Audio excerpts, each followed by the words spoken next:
agora no período da manhã falando da cultura do milho. Na parte da tarde, 1 hora, a gente vai estar falando da cultura do feijão.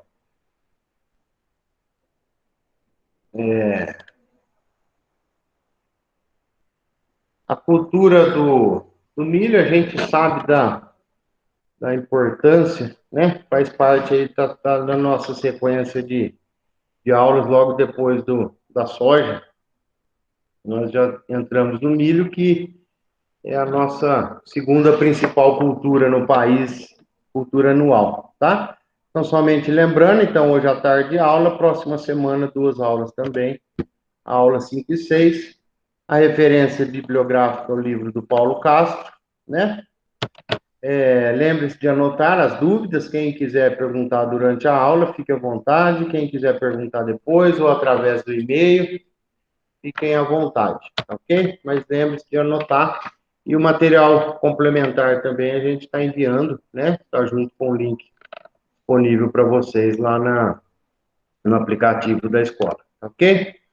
Então, o milho para o Brasil, a gente sabe, né? A gente conhece tanto por grandes produtores, produtores de sementes, produtores de grãos, pequenos e grandes, né? Então, nós vamos estar falando um pouquinho dessa cultura, e ela não só, né, para o setor agrícola, ela é de grande importância do lado social, do lado econômico, né? São quase que todos os anos aí a gente tem recorde de produção da cultura do milho. Então, é uma cultura anual de grande importância para o país, muitos empregos e muita economia, então muita segurança o milho transmite para o nosso país em termos de agricultura, tá? E, recentemente, a gente observa os mais variadas utilizações, né, do milho. Mais recentemente, a gente tem acompanhado aí a produção de etanol, né, que até então era quase que no país exclusivo, o etanol de cana-de-açúcar. Hoje nós já temos usinas de etanol de milho, né? Tem as diferenças, né, as particularidades, as vantagens e as desvantagens, né, com relação ao etanol de cana. A gente sabe que o etanol de cana ainda é mais viável, mas o de milho tem as suas vantagens. Alguns países, como os Estados Unidos, o etanol é principalmente de milho, tá? A gente utiliza muito o milho como ração animal, como as próprias comidas típicas, né, cultural, em bolos, em pipocas, em festas juninas, esses salgadinhos também, né? Quem nunca comeu um salgadinho de milho desse, favorito aí da criançada? A famosa maisena. A maisena nada mais é do que amido de milho, né? Muito utilizado nas receitas aí, e nada mais é que amido de milho. A gente até é curioso, né? O nome científico da maisena, do milho, é Zé mais. Então, ver aqui, a maisena é quase que o nome científico, né? Não de propósito, ao contrário, né? O nome do milho científico é Zé mais. Se for ao contrário, maisena. Então, muito utilizado para isso, tá? Produtores de soja de inverno e algodão, o milho veio ao encontro, o milho safrinha, por quê? Porque ele entra na rotação, né? Planta soja de inverno, algodão, e sobra aquele espaço, aquele intervalo entre o algodão e a soja, aonde o produtor faz o plantio do milho, e tendo aí 3 safras por ano. Algumas propriedades com irrigação fazem até 2 safras de milho por ano, né? Então, é um grande aliado aí para produtores fazerem o plantio o ano todo de diferentes culturas e garantir a oferta, né, do produto. E lembrando que funciona como uma rotação de cultura, né, por ser uma monocotiledônia plantado depois da dicotiledônia ou vice-versa, né, ela faz o papel da rotação de cultura, né, uma gramínea com a leguminosa funciona também como rotação de cultura. Os dados, vamos falar um pouquinho dos dados da cultura, né, no Brasil. O Brasil, pelo último dado aqui, cortou a fonte, estava escrito aqui, a fonte da Conab agora de junho desse ano, né, o mês passado, o Brasil está em terceiro lugar de mundial, né? Vejam que os Estados Unidos é um grande, é disparado aí o maior produtor, né? Com 400 milhões de toneladas de milho, seguido pela China e logo depois pelo Brasil. Logo depois não, tem um grande intervalo, né? Você vê que os Estados Unidos aí produz 4 vezes mais que o Brasil. Mas esses 100 milhões de toneladas é quase que metade da produção de grãos no Brasil é o milho, né? Lembrando que a soja produz aí por volta de 120 milhões e o milho está por volta de 100 milhões de toneladas. Então, nós somos o terceiro maior produtor de milho mundial. Como está distribuído a produção de milho no Brasil? Milho de primeira safra, segunda safra e terceira safra, né? A gente vai ver aqui o plantio de inverno, plantio de verão, e essa terceira safra ela é bem pequena. Alguns estados do norte do Brasil estão fazendo essa terceira safra, que inclusive a Conab passou a incluir na sua estimativa de produção anual, né? Mas vejam que aqui o plantio forte do milho no Brasil está aqui no milho de segunda safra. Que época que é o milho de segunda safra? O milho de segunda safra é esse que é plantado aqui o plantio de verão, né? O milho de verão, plantado aqui de janeiro a março, colhido a partir de junho até setembro. Então, eu estou dizendo aqui no estado de São Paulo, né? Se vê aqui em São Paulo, plantio fevereiro a abril, colheita de junho a agosto. Então, esse é o milho de segunda safra, né? E veja que o milho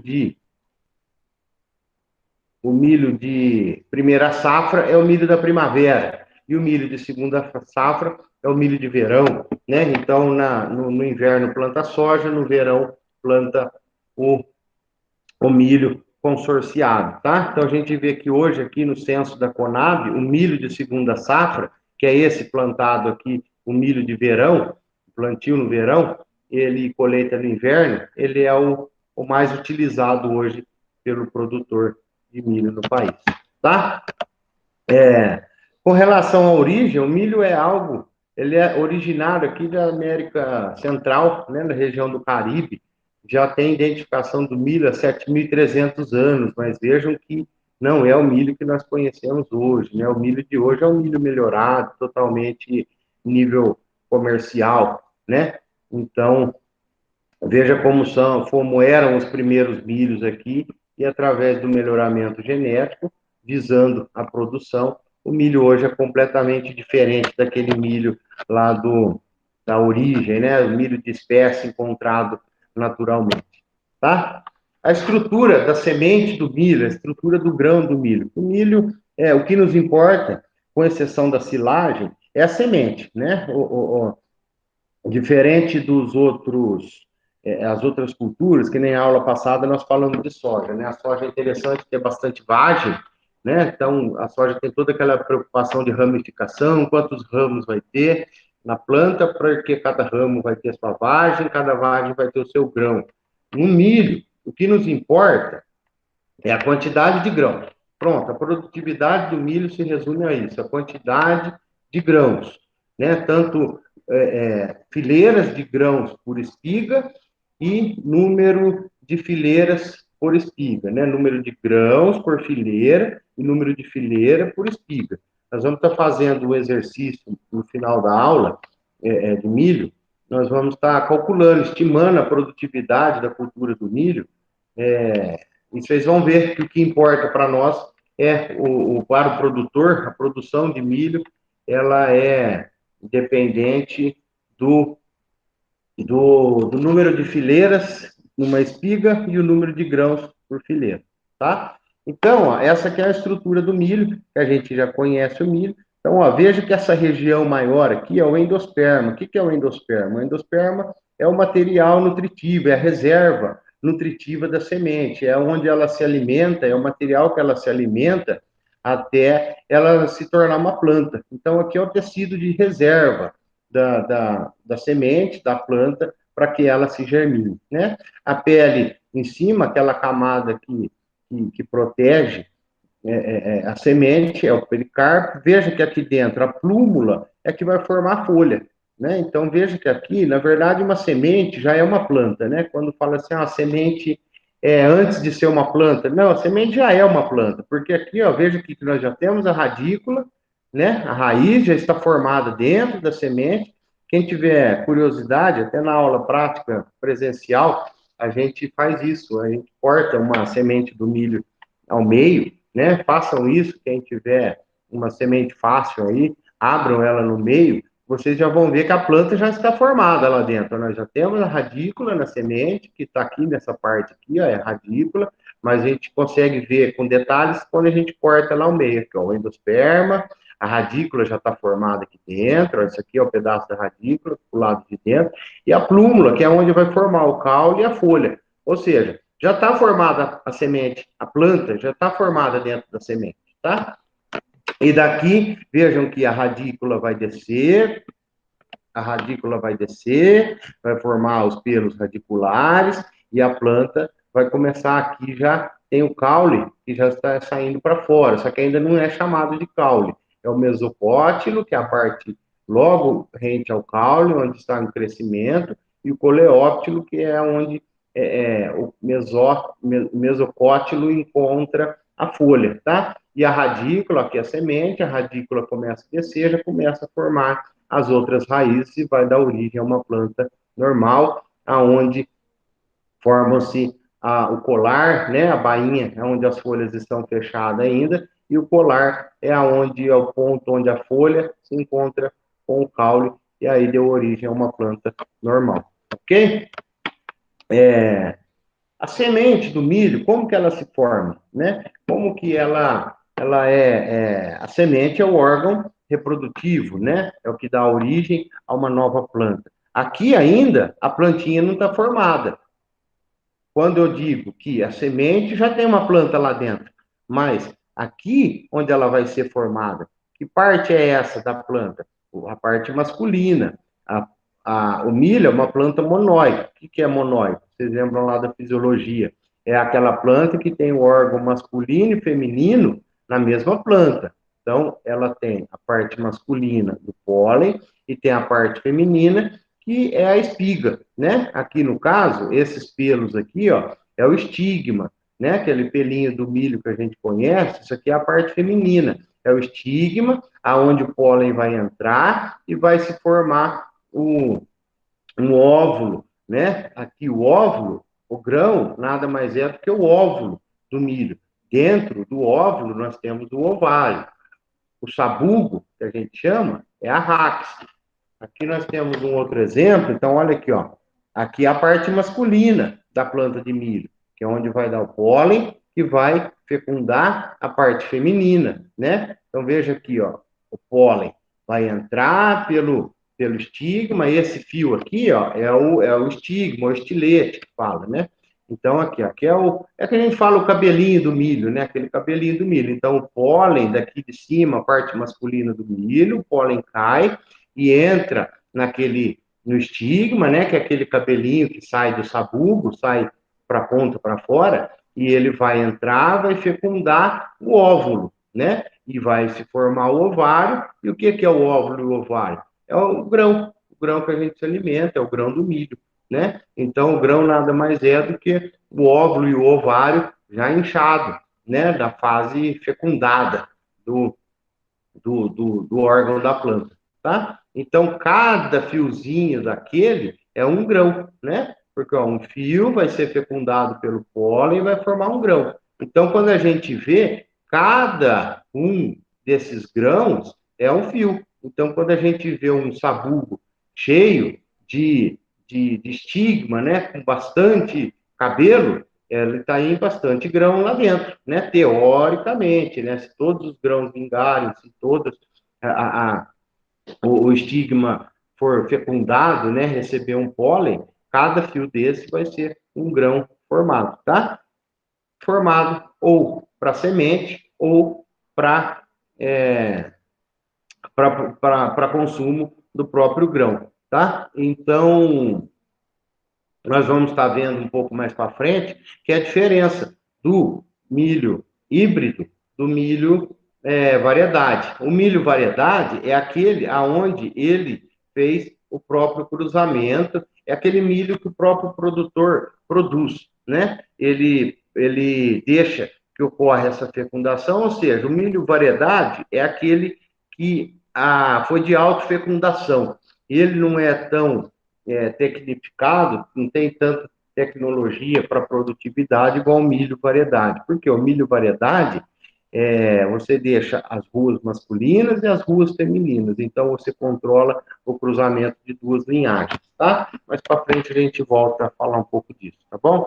Quanto ao plantio do milho, profundidade de plantio, 5 centímetros a semente e o adubo por volta de 10 a 15 centímetros, né? Então, o adubo não pode estar encostado diretamente no fundo do sulco, onde vai estar a semente. O adubo não pode ter contato diretamente com a semente, tampouco as primeiras radicelas entrarem em contato direto com o adubo, né? A gente sabe que o adubo, ele no processo de mineralização, ele queima, né? Ele vai acabar, ou ele queima a semente, ele rouba toda a água da semente, ou ele queima as raízes, né? Então, tem sempre essa distância aqui, por volta de 10 centímetros, entre a semente e o adubo. Ah, mas como eu regulo isso? A plantadora, né? A plantadora de grãos, você faz essa regulagem. Na haste da frente, você regula a profundidade do adubo, na haste de trás, você regula a profundidade da semente, tá ok? O milho, ele é totalmente dependente, né, assim como outras culturas, mas o milho principalmente, umidade, temperatura, radiação e fotoperíodo. A gente vê aqui nesse mapa, né, ele é da Conab também, a gente consegue enxergar aonde é o vermelho mais escuro, são as regiões onde tem maiores produtividades, aqui, ó, de 8 a 12 mil quilos por hectare, né, conforme o vermelho vai diminuindo a intensidade, são áreas menos produtivas. Então, a gente vê que nós temos áreas altamente produtivas, né? Produtividade, que eu digo quilos por hectare, né? Por todo o país. Ó. Nós vemos que nós temos aqui cultivares híbridos adaptados à região sul e cultivares híbridos aqui adaptados para a região centro-oeste, né? Então, nós temos variedades adaptadas para ter alta produtividade em todo o país, tá? Por quê? Porque cada uma é adaptada para a questão da radiação, fotoperíodo e temperatura existente em cada uma dessas regiões, tá? O plantio, ele é baseado principalmente pela umidade do solo, mas tem algo que as próprias cultivares fazem, né, que se coincida que o período de floração caia nos dias mais longos do ano, né, das 24 horas, que nós tenhamos mais de 12 horas de luz por dia, nesse período coincida com a floração do milho.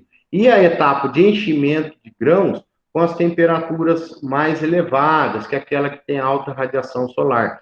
Então, o que a época de plantio de cada cultivar preconiza isso, para que quando chegue a época da floração, seja exatamente quando os dias estiverem mais longos. E quando chegar na época de enchimento de grão, seja exatamente no período as temperaturas sejam mais elevadas, tá? Considerando que todo o restante das condições de adubação e água esteja em ordem, né? Então, com relação a isso, quando que é o plantio? Geralmente, no plantio do Brasil, obedecem essas datas aqui. Ó. No sul do Brasil, o milho é plantado de agosto a setembro. No centro-oeste e sudeste, o plantio do milho varia de outubro a novembro, tá? Então, dessa forma, quando chegar no período da floração, no final do ano, são os dias mais longos. E o enchimento de grão também é aquele período de verão, onde as temperaturas estão mais elevadas, tá? Então, no Brasil, geralmente, o plantio é realizado, é recomendado, é a época de maior produtividade se obedecer essas datas e essa determinação de cada cultivar, ok? O ciclo, como é por volta de 120 dias, nós temos que ter todo um planejamento, né? Para quem vai cultivar a lavoura do milho, como ela vai ficar lá 120 dias sem que a gente, do plantio à colheita, então nós temos que ter bastante cuidado na escolha da semente, o planejamento da chegada da semente, né? Nós temos que saber quando nós vamos fazer o plantio, para que nós programamos, junto com a empresa que nos vai fornecer a semente, para que essa semente chegue logo nos dias de plantio, nem muito cedo e muito menos que atrase o seu plantio por conta de logística de chegada de semente, tá? Então tem que ter um alto planejamento para isso e um local para armazenamento dessa semente. Então a gente não pode comprar antes, porque para não correr risco e nem ter custo com o armazenamento das sementes, tá? E muito menos depois para não ter problema de plantio e os efeitos do clima do plantio tardio do milho, tá? Planejamento de máquinas, de plantio, de trato, de colheita, compra de insumos, ou seja, é um ciclo de 120 dias que, apesar de ser longo em número de dias, mas para uma cultura é algo relativamente rápido, né? São plantas de ciclo curto. Então, nós temos que ter todo o planejamento antes de dar início ao nosso plantio, ok? A escolha da cultivar, nós temos bastante cultivares, cada uma adaptada para a sua região, tá? Nós temos diversas empresas detentoras aí de cultivares, grandes multinacionais, né?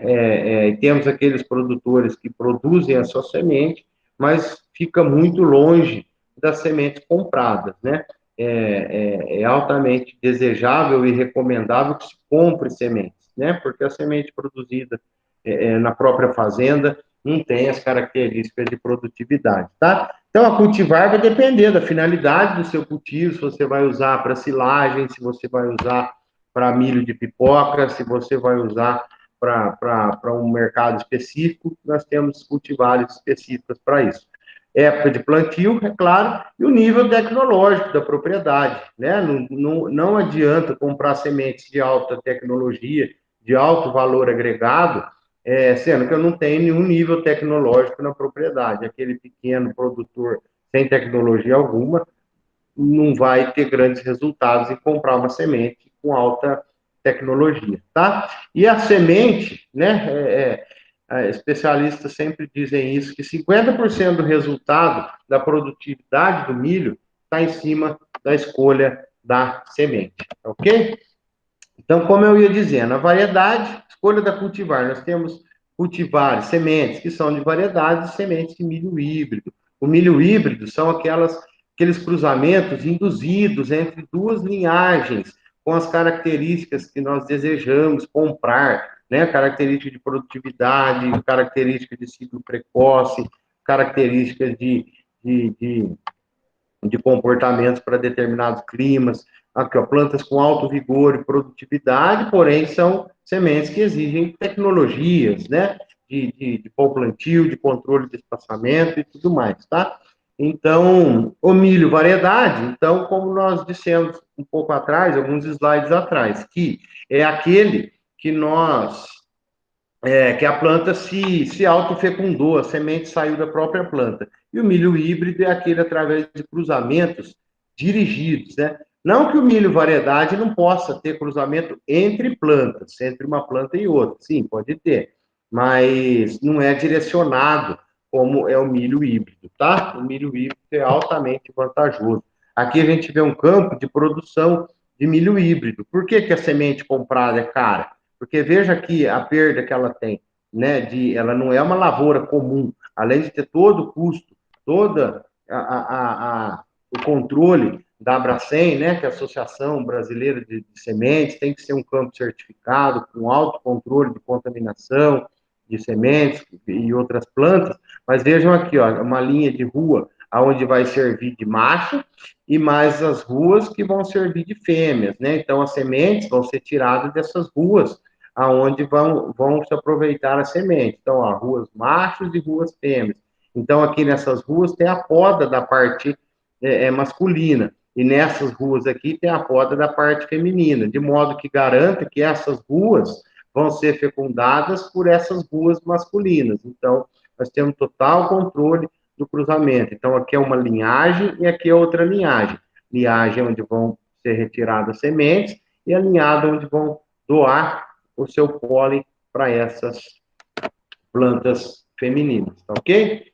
Então, a gente vê algumas vantagens, né? Quando a gente vê um campo todo assim, o milho variedade, a planta não é totalmente uniforme, como o milho híbrido, aonde tem toda uniformidade. Uma planta é exatamente igual à outra. Quando a gente vê uma lavoura assim, veja que a homogeneidade de uma lavoura dessa, né? Toda espiga está na mesma altura, né? Veja que a característica da espiga é exatamente uma como a outra, plantas de tamanho iguais, a altura da espiga, tudo homogêneo, quantidade de palha por espiga, enfim, isso aqui é um milho híbrido, com cruzamentos dirigidos, com características selecionadas, né? O milho variedade de sementes com cruzamento natural entre plantas, nós não conseguimos essa homogeneidade, essa alta produtividade, assim como o milho híbrido, ok? Com relação à densidade populacional, espaçamento recomendado é de 0 a 7 a 1 metro entre linhas, tanto para o grão de silagem como para o grão consumido na forma de grão mesmo. População de 50 a 70 mil plantas por hectare. Nós vamos ver que isso aqui é altamente relacionado com a produtividade, tá? Os últimos híbridos têm permitido que se faça um plantio mais adensado. Olha aqui, ó, de 5 até 8 plantas por metro quadrado, né? Então, por quê? Porque os milhos mais recentes, os híbridos mais recentes, ele tem uma mudança na arquitetura das folhas. Então, conforme a arquitetura da planta, a gente consegue ter uma maior densidade populacional, tá? E tem vantagens de fazer a redução do espaçamento, propriamente, diretamente no rendimento dos grãos, né? Quanto mais adensado, maior vai ser o rendimento, só que é claro, dentro de um limite máximo de cada cultivar, de cada região, tá? Eu aumento a utilização de luz, o aproveitamento de luz, por quê? Porque eu não vou ter aqueles vazios onde tem luz e não tem planta. Aqui, quando o plantio é adensado, toda raio solar, eu vou ter uma planta captando aquele raio solar. Então, o meu rendimento aumenta, controle de plantas daninhas, porque não vai ter espaço, vai sombrear melhor, redução da erosão, melhor qualidade de plantio e melhor utilização dos equipamentos, porque quando eu trabalho com espaçamento reduzido, ele acaba sendo o mesmo da soja, do algodão, eu consigo fazer a utilização dos mesmos maquinários, tá? Desvantagem de reduzir o espaçamento é dificuldade para cultivo. Para a hora de eu fazer uma adubação parcelada, uma adubação de cobertura, eu tenho maior dificuldade, obviamente, de entrar num campo que está com plantio adensado, com espaçamento reduzido, tá? Assim como fica mais difícil a colheita mecânica e devido ao fato de aumentar a umidade, né, ter pouca aeração, aumenta a umidade, corre mais risco de doença e requeima das folhas, tá? Então vejam aqui, ó, nós temos diferentes tipos de arquitetura foliar do milho, né? Vejam que as cultivares mais modernas, elas conseguem um espaçamento mais adensado. Veja aqui no desenho, cultivar moderna tem no mesmo espaço, veja só, tem uma planta a mais, né? Por quê? Porque ela tem uma arquitetura foliar que permite captar melhor a luz solar, né? A luz solar está diretamente relacionada à fotossíntese, que está relacionada com a produtividade. Então, veja que as variedades antigas, elas têm uma arquitetura foliar onde a folha é mais aberta, folhas planas e abertas.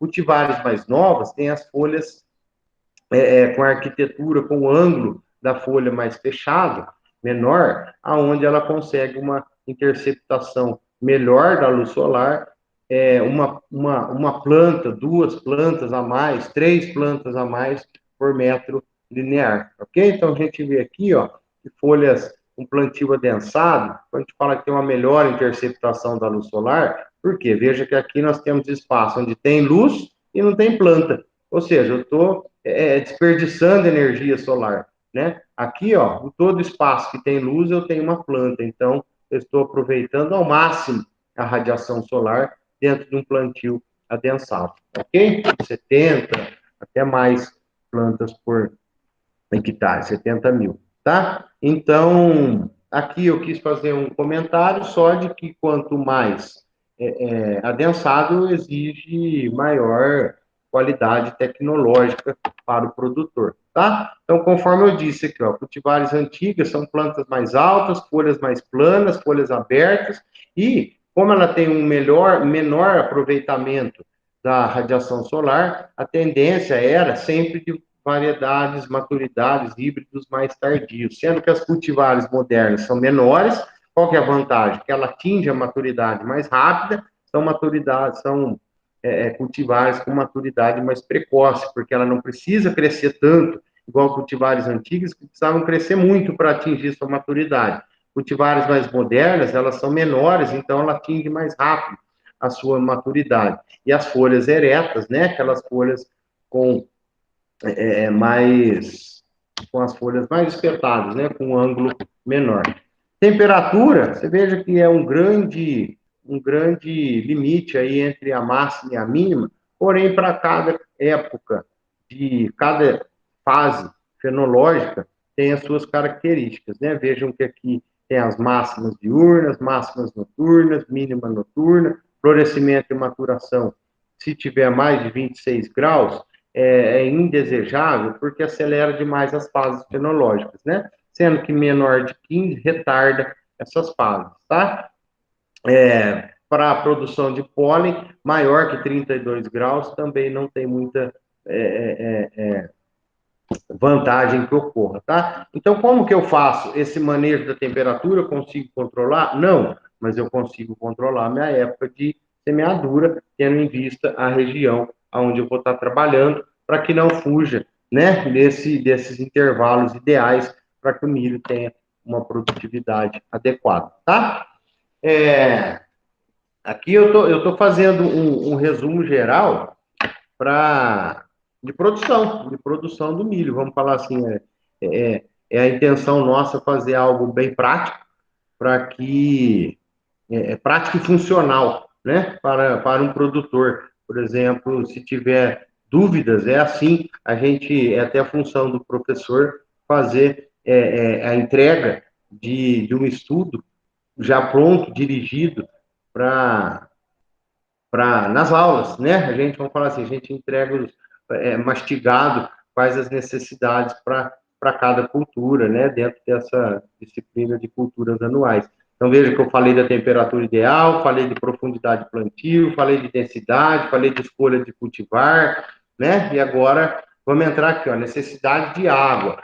Em média, uma planta, a lavoura, necessita de 600 milímetros de água, né? Sendo que na fase de iniciação floral, quando está começando o florescimento, na fase de fecundação do grão, né? De formação, após a fecundação, e na fase onde está enchendo grãos, são as fases principais de necessidade de não haver falta de água, tá? Então, no ciclo, por volta de 600 milímetros, sendo que as três principais fases que não pode haver de maneira alguma falta de água é na iniciação floral, na fertilização e no enchimento de grãos, tá? Com relação aos estádios fenológicos, que a gente sempre fala, né, desde a primeira aula, dizendo a importância dos estádios fenológicos, para que haja um padrão entre identificação da planta com relação, por exemplo, à aplicação de um defensivo, né? Para cada fase, estágio fenológico, nós temos a sua característica, ou para colheita, ou para tratos culturais. Então, a gente determina o ponto que a planta está através de seus estágios, né? Nós falamos bastante disso lá na primeira aula. Então, veja que, assim como a soja, o milho também se divide nos estágios vegetativos e reprodutivos. O vegetativo é aquele estágio de crescimento, né, a fase de desenvolvimento, e o reprodutivo é a fase onde começa a produção de grãos. Então, o estágio vegetativo é dividido em VE, V1, V2, V3, até o número de folhas que houverem, né, o colar que houver no caule.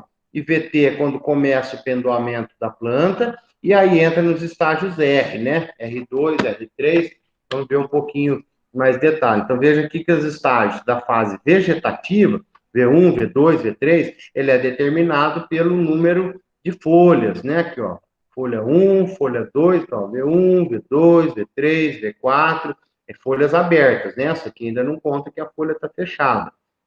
Então, a bainha visível é o estágio fenológico que a minha planta se encontra, né? Então, quando alguém te perguntar em qual fase está a sua planta, se ainda estiver no estágio vegetativo, você vai dizer V1, V2, V3. Para nós não temos outra maneira de identificar o estágio que a planta está, tá? Sem ser dessa maneira, né? De nada adianta falar, meu plantio está com 60 dias, tá? Mas depende da cultivar, vai estar no estágio.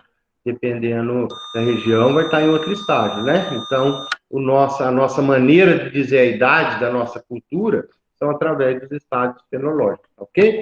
Então, veja que aqui, ó, o primeiro estágio VE é aquele estágio de germinação e emergência, dura aí por volta de 4 a 5 dias, que é aquele estágio aonde a semente ainda não emergiu e está começando a emergir, a liberar a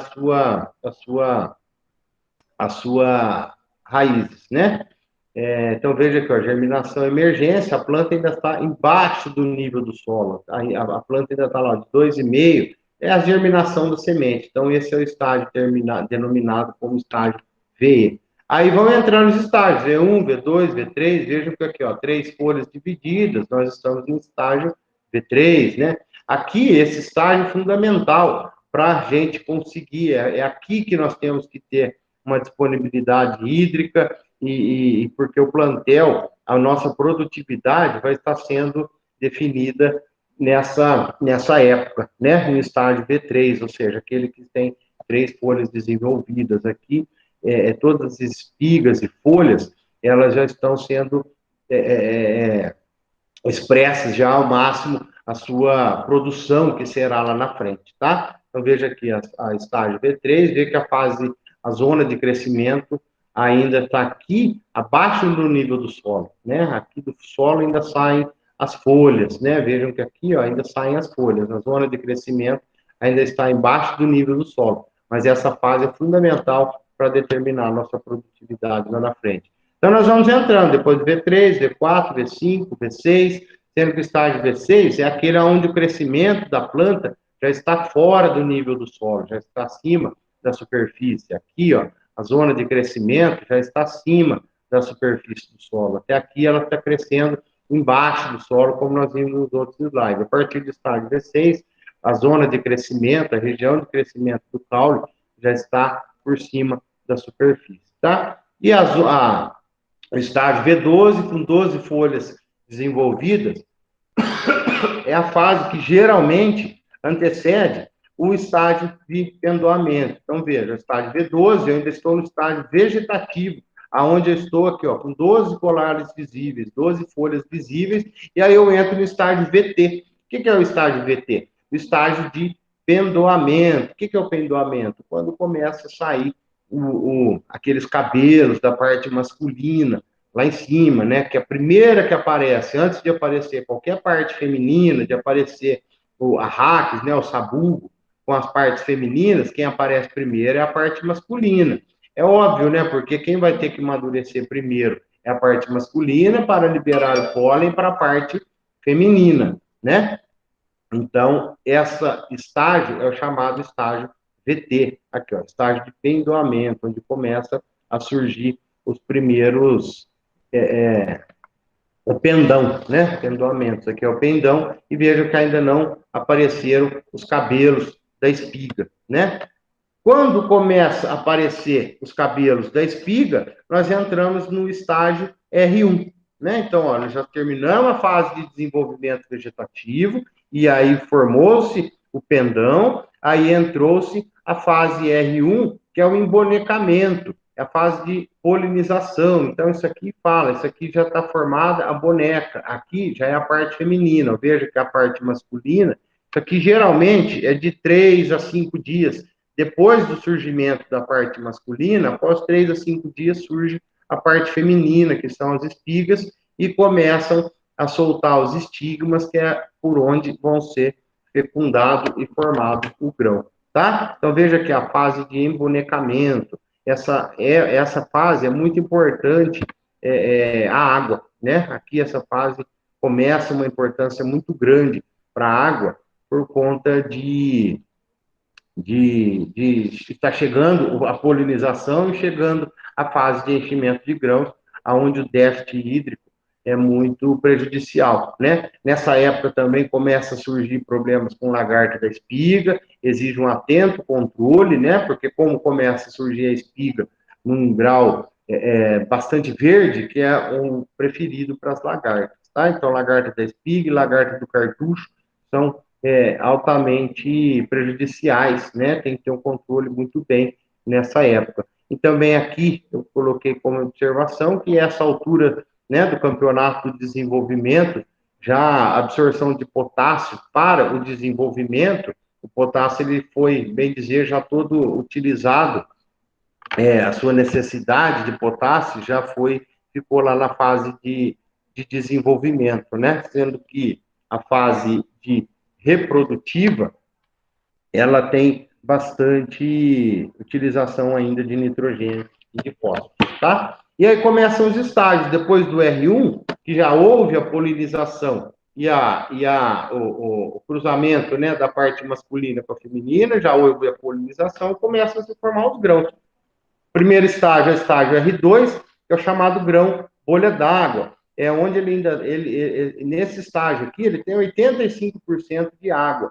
Veja que aquele grão do sabugo ainda está bem branco, está bem dizer, ele só tem a camada externa e por dentro é 85% de água, né? Entra no estágio R2, que é o chamado de grão leitoso. Veja que aqui o estágio grão leitoso, ele ainda tem muita água dentro, ele ainda não começou a acumular amido. 80% do grão na fase R3 ainda é água, mas ele já começa a ganhar aquela coloração amarelada que a gente conhece, tá? Entra aqui no grão pastoso, já é o estágio R4, aonde ele começa a ter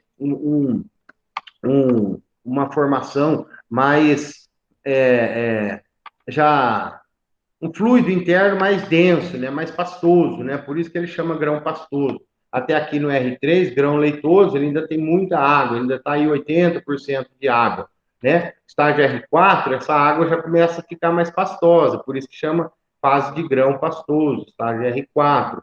Por que isso é importante? Para a finalidade do nosso grão, a gente tem que ter a época de de, de, de colheita, né? Deixa eu ver que tem uma pergunta aqui que o João fez. Uma área de 100 hectares, qual a porcentagem para deixar para fazer o milho convencional para o controle de lagarta? Ah, você diz as áreas de refúgio, João? Não sei se eu consegui entender. Uma área de 100 hectares, qual a porcentagem para deixar para fazer o plantio de milho convencional para o controle da lagarta? Na verdade, João, a gente deixa uma bordadura de algumas linhas, né? Para controle, é uma bordadura onde por volta aí de 5 metros ao redor, né? A gente recomenda que não seja feito uma área específica dentro do talhão, e sim uma bordadura, né? Uma bordadura aí por volta de 5 metros ao redor do talhão, já nos funciona como refúgio para controle, para que essa lagarta, pelo menos, diminua a entrada dentro do nosso, do nosso talhão de produção. Ok?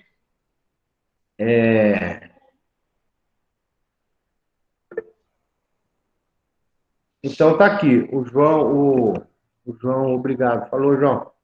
Então, o grão, o estágio R4 está no grão pastoso, o estágio R5 é o estágio de formação de dente. Aqui, ó, por que chama formação de dente? Veja que o grão, até aqui, ó, ele tem um aspecto liso por cima. No estágio R5 já começou a formação do dente, tá vendo que já está tendo a maduração, olha lá. Por que chama dente? Porque parece até um dente, né, formado. Veja aqui, então, nessa fase, o grão já está acumulando, né? Aqui a umidade desse grão é por volta de 50%. Então, ele já está acumulando bastante amido. Aqui, esse grão, no estágio de formação de dente, ele já está endurecido, né? Ele já está ficando cada vez mais sólido, né? Perdendo água e ficando cada vez mais sólido.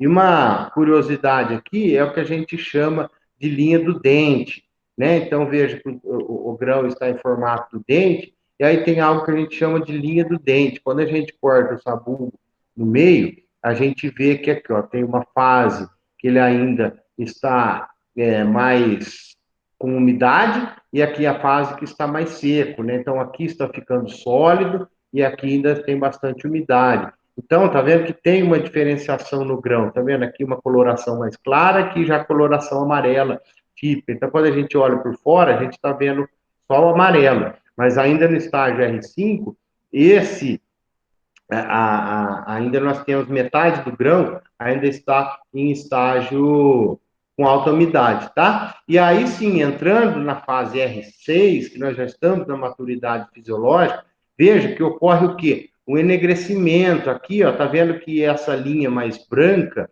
que é chamada linha do leite, já sumiu. Olha aqui, ó. Então, o que isso quer dizer? Quer dizer que o nosso grão já está entrando na maturidade e indo para a fase de colheita, né? Por quê? Aqui o grão já está no máximo de produtividade, já acumulou tudo que tinha que acumular de matéria seca, ele está aí por volta de 20 a 30% de umidade, né? Agora aqui já não tem mais necessidade de fazer adubação, aqui já não tem mais os efeitos do clima, já não surgem mais prejuízos, enfim. Aqui já está, bem dizer, a produção já está definida, já acumulou tudo que tinha que acumular de matéria seca e já está definido a nossa produtividade, que é a hora que nós já vamos entrar na fase de maturação e colheita, que não é exatamente o estágio, mas é depois que passa da fase de maturidade fisiológica, como que a gente conhece? Aqui forma a chamada camada preta. Veja que aqui na fase R5, nós não temos a camada preta ainda, ó, temos meio leite, né, meio grão ainda na fase de leite, mas nós ainda não temos formada a linha preta. Veja que no estágio R6, a linha preta já está formada, ou seja, já não tem mais aquele meio dente, veja que aqui ainda está terminando o meio leitoso do dente. E aqui já nem tem mais o meio leitoso do dente, ou seja, o grão já está seco na faixa de 25%, 30% de umidade e já formou a linha negra e já está chegando propriamente na fase de colheita, tá? Então a gente vê aqui, ó, do R1 ao R6, do grão leitoso ao grão já com a sua matéria seca já ao máximo estabelecido, tá ok? Então, esses são os estágios que nós vimos, ó, desde o VE ao R. Aí chegou no R, ó, R1, R2, R3, R4, R5, o R6 já está na maturidade. Então, olha lá, bolha d'água, grão leitoso, grão pastoso, formação de dente e maturidade fisiológica. Então, para cada finalidade, nós temos a sua época de colheita. Tá certo? Vamos falar um pouquinho de nutrientes. Nós temos que saber, para quantificar o que nós vamos, o quanto que nós temos que adubar, nós temos que saber o quanto que a planta consome, né? Quanto que a planta extrai de nutrientes, para eu repor a extração dela. Então, para isso, nós temos, né? Eu pus como exemplo aqui esse material da Embrapa, que a gente vê aqui, ó, veja que interessante. Por produção de grãos, uma produção de 3,6 toneladas de hectare, veja quanto que extrai de nitrogênio, 77 quilos por hectare extrai de nitrogênio para produzir 3,6 toneladas. Veja que uma produção de 10 toneladas extrai 217 quilos de nitrogênio, 42 de fósforo, 157 de potássio. Ou seja, vejam que aqui, ó, quanto maior a produção, obviamente, maior a retirada. Então, quanto mais eu vou produzir, quanto mais tecnológico for minha semente, quanto mais apropriado for o meu plantio e minha região, maior, ainda bem, porque a produtividade vai ser alta, maior a extração de nutrientes, né? Vejam que aqui, para silagem, é uma perguntinha que eu faço aqui, ó. Então, veja aqui, ó, exportação de nutrientes. Então, ó, para quando eu colho grão, 80 a 90% do fósforo foi embora no grão. 75% do nitrogênio que eu pus foi embora no grão. O, o enxofre, 60% foi embora no grão. Magnésio, potássio. Vejam que aqui, por exemplo, ó, o potássio e o cálcio, 10 a 15% foi embora no grão. E cadê os outros 90%? Ficaram aonde? Ficaram no caule e nas folhas, né? Não foi embora no grão. 90% ficou. Aí eu pergunto, e quando o milho vai para silagem, o que que acontece? Alguém quer dar opinião? O que que acontece quando, que nem aqui, ó, 90% do fósforo foi embora com o grão. No grão, o cálcio não vai embora, 90% fica. Na onde? Nos caules e nas folhas. E quando eu vou fazer o milho para silagem? Veja que aqui, ó, eu tenho que colocar silagem, exportação de nutrientes na silagem. Veja que é muito maior. Olha aqui, ó, 230, aqui é 77 no grão, 230 na silagem. Por quê? Porque quando eu faço a silagem, eu estou levando embora a folha e o caule. Então, quando é milho de silagem, eu tenho que repor muito cálcio e potássio. Por quê? Porque esses dois nutrientes foram embora junto com o grão. Quando eu estou fazendo a silagem, quando eu estou produzindo somente, quando eu estou levando, colhendo com a colheitadeira, só o grão, eu estou devolvendo o potássio e o cálcio junto com as partes verdes da planta. Quando eu estou produzindo milho para silagem, eu estou levando embora o potássio e o cálcio. Então, a minha reposição de potássio e cálcio é muito maior. Vejam que aqui, ó, em grãos, eu vou deixar as partes verdes, eu devolvo pouco potássio e cálcio. Para fazer silagem, eu vou levar embora toda a parte verde, eu tenho que devolver muito potássio e cálcio, tá? Então, a gente sempre na adubação do milho, sempre é importante a gente levar isso em consideração. A produção de milho para grãos, a adubação é uma. Produção de milho para silagem, a adubação é outra. Produção para silagem, eu tenho que repor muito mais nutrientes, porque a extração é muito maior, que eu estou levando embora as partes verdes, ok? Então tem essa diferença na adubação para milho de silagem e milho para grãos, tá? Então, uma vez conhecida, a quantidade que eu utilizo de cada nutriente, eu tenho as necessidades aí para cada fase vegetativa e para cada fase reprodutiva, tá? No plantio de milho, nós temos a recomendação, né, o boletim 100, talvez aí o mais utilizado, as recomendações, é onde a gente vê que em cima do teor de nutriente, em cima da análise de solo de fósforo, em cima da análise de potássio do solo e da produtividade esperada, eu tenho a minha adubação de plantio, tá? Vejam que aqui o nitrogênio, assim, aqui é pouco, né? 10 quilos só de nitrogênio, com produtividade de 10 a 12, 30 quilos, eu estou dizendo, ó, adubação para semeadura, porque o nitrogênio, ele é muito exigido. O nitrogênio eu vou colocar altas doses, acima de 100 quilos por hectare. Só que, lembre-se lá da aula é a hora de pôr em prática, que a gente aprendeu lá na aula de adubação, de que o nitrogênio, ele lixivia. Então, nós não podemos colocar uma dose muito elevada de nitrogênio já logo na semeadura. Nós temos que fazer o parcelamento do nitrogênio, tá? Por conta da lixiviação e da nitrificação. Então, eu faço adubação nitrogenada de cobertura, eu faço uma parte no plantio e uma parte eu distribuo, né? Aqui tem uma sugestão, por exemplo, para a gente, que é bem didática, de parcelamento de nitrogênio no milho. Veja aqui, ó, que doses de ser maior de 105. Quando a recomendação me disser uma necessidade de 60 a 150 quilos, eu posso fazer 100% dessa adubação quando a planta tiver de 7 a 8 folhas. Agora, veja que aqui, ó, falando uma área argilosa e a área arenosa está aqui embaixo. Então, vamos considerar aqui a área argilosa. Se eu tenho uma adubação uma recomendação de adubação de mais de 150 quilos de nitrogênio por hectare, veja que aqui recomenda que eu coloque metade quando a planta tiver 4 a 6 folhas e a outra metade quando a planta tiver 8 a 10 folhas. Por quê? Se eu jogar esses 150 quilos de nitrogênio de uma vez, eu vou ter lixiviação e lixificação, vou ter perda desse nitrogênio.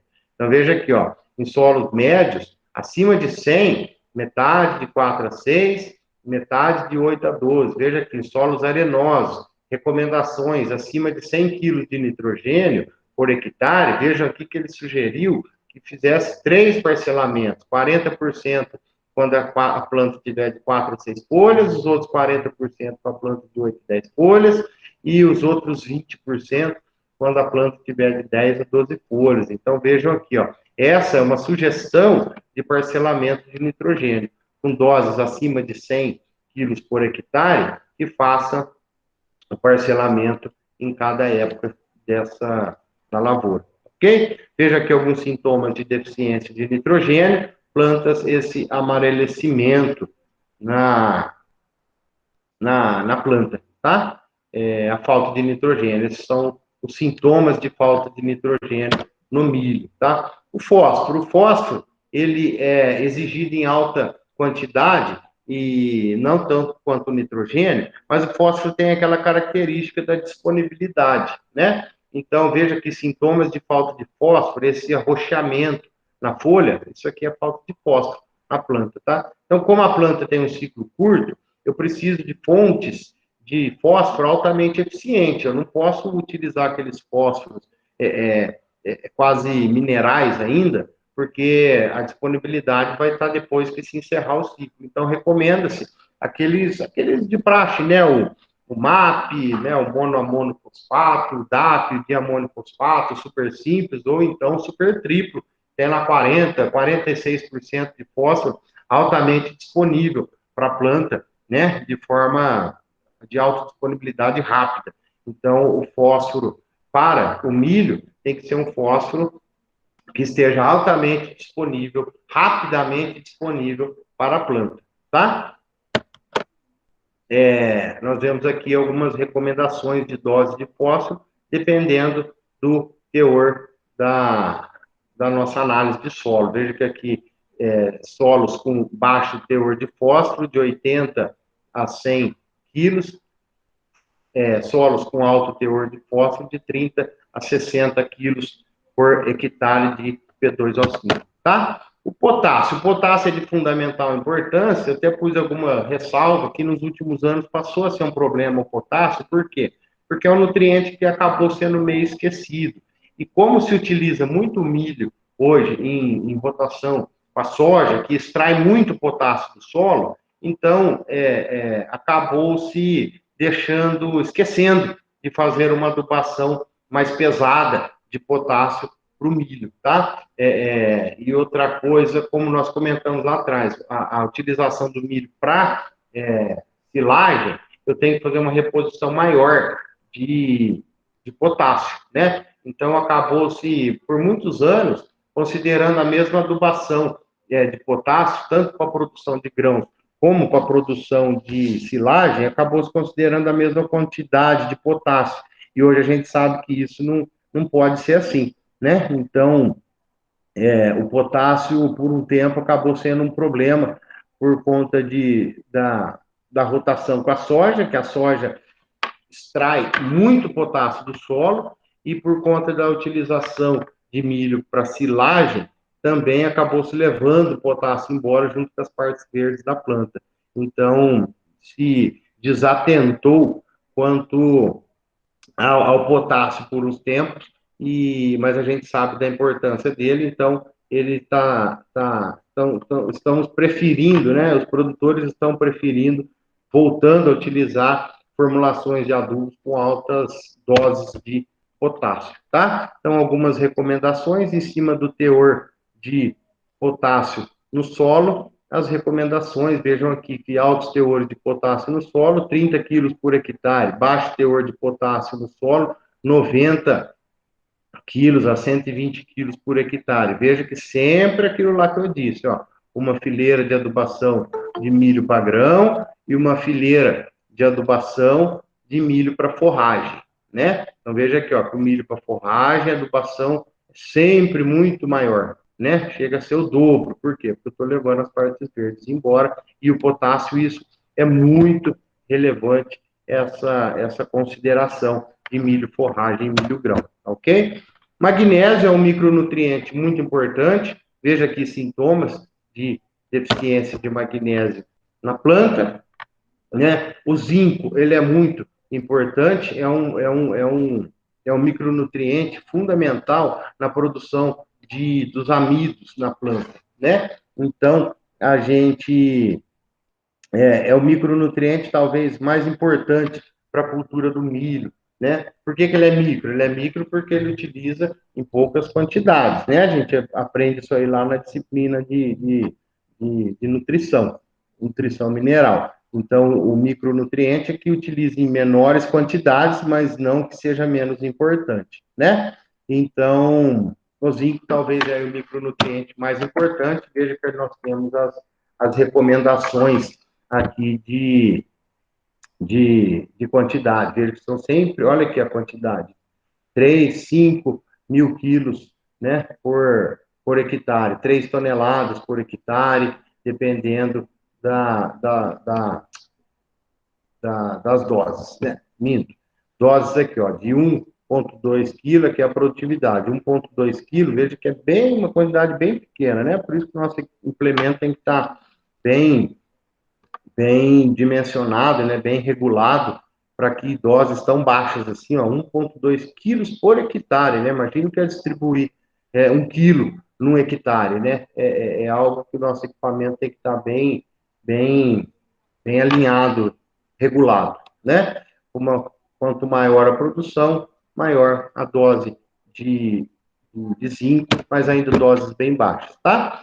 E aí nós entramos, né, para ir finalizando, nós entramos aqui nas pragas da cultura do milho, né? Veja que nós temos aqui a lagarta elasmo, né, Elasmopalpus lignoselos, que é a principal praga da fase vegetativa, é aquela que come tanto as folhas como o colo da planta, né? Temos a lagarta do cartucho, que assim que sai, assim que começa o cartucho é essa parte da planta que ainda as folhas estão enroladas, né? Então, a lagarta do cartucho, ela entra aqui e se alimenta da planta. Cigarrinha do milho é outra grande inimiga aí do produtor, né?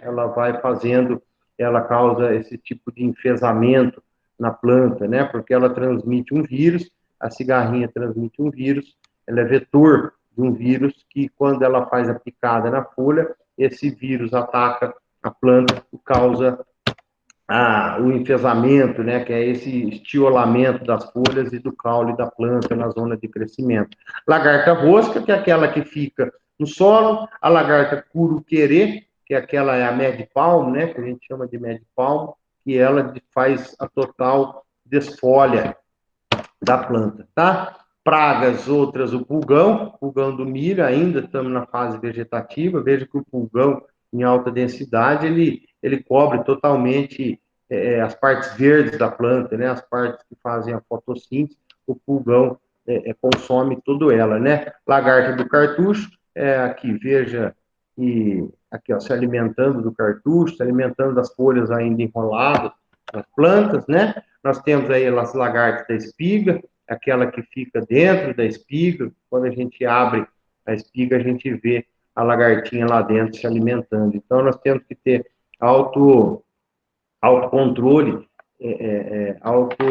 muitos cuidados, né, na fase de monitoramento. Lembra lá na disciplina também de controle fitossanitário, que a gente fala de fazer o monitoramento, né, atingindo a época o nível de controle, e nós passamos uso dos produtos de controle de forma rápida, né, lembrando que plantas de ciclo curto, nós não temos muito tempo para perder para iniciar o controle, né, assim que a gente vê fez o monitoramento, atingiu o nível de controle daquela praga, nós temos que rapidamente lançar a mão da utilização dos produtos aí de controle de pragas, né? Antes que atinja o nível de dano econômico.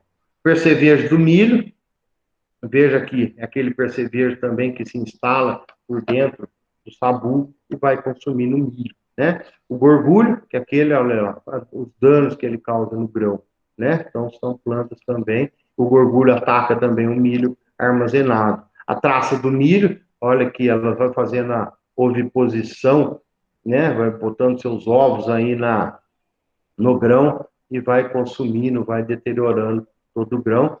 Roedores, né? São pragas tanto da planta, mas principalmente nos armazéns, né?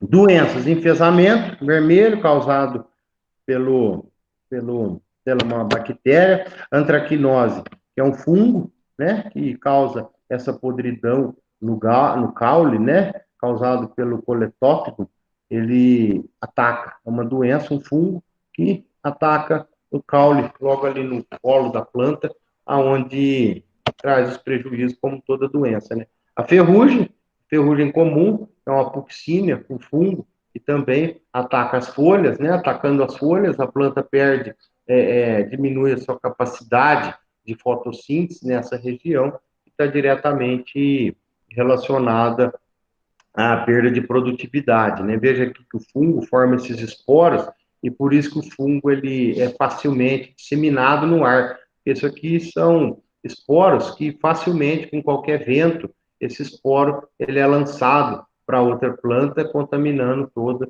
a lavoura, né? Esses esporos ficam na parte de baixo. Veja que aqui nós vemos os sintomas em cima, mas os esporos ficam na parte de baixo. O fungo inteligente não vai fazer deixar seus esporos na parte de cima da folha para qualquer chuva levar embora, né? Ele fica na parte de baixo, qualquer vento e contato de uma planta com a outra vai se disseminando a ferrugem, tá? O carvão também é um outro fungo estilado, veja o dano que ele causa, um fungo na espiga, veja que ele causa toda uma aberração na espiga e não é raro que se encontre o carvão na cultura do milho, tá? Ferrugem, outro tipo da ferrugem, as manchas brancas, né? Também são altamente prejudiciais. A podridão do como, causada por fusário, que causa todo o apodrecimento do caule da planta. O eumintosporo é outra doença que causa manchas nas folhas, né? A necrose das folhas, podridão da espiga é outra doença bastante importante. Temos o cálculo de estimativa de produção, que são algumas contas. Mas eu vou fazer o seguinte, eu vou deixar essa, para não ficar muito tempo eu falando aqui, nós vamos fazer agora, na próxima aula, na quarta aula, agora no período da tarde, a 1 hora, a gente entra com esses cálculos de estimativa de produção e que eu gostaria que vocês participassem ativamente, né, com lápis e caderno na mão para que a gente aprenda como que é feito esses cálculos de estimativa. Eu vou pedir para vocês até fazerem um exercício desse lá nos testes, né, que tem lá no link, no aplicativo do programa da escola, vocês vão fazer um cálculo desse para mim, para dar uma resposta lá de estimativa de produção, tá? Então, eu vou encerrar a gravação aqui. Na parte da tarde, na próxima aula, quarta aula, a gente começa fazendo esse cálculo de estimativa de produção e continua falando um pouquinho da cultura do feijão, que é um pouco mais simplificado, né? É um pouco mais ligeiro do que nós falamos da cultura do milho, ok? Então, eu vou parar por aqui a gravação, nós vamos terminando a aula aqui mas fico online, né? Eu paro a gravação, mas eu continuo online aqui, tirando dúvidas, conversando com vocês. Eu vou estar interrompendo a gravação e na próxima aula a gente volta aprendendo a fazer os cálculos de estimativa de produção do milho, ok? Deixa eu encerrar.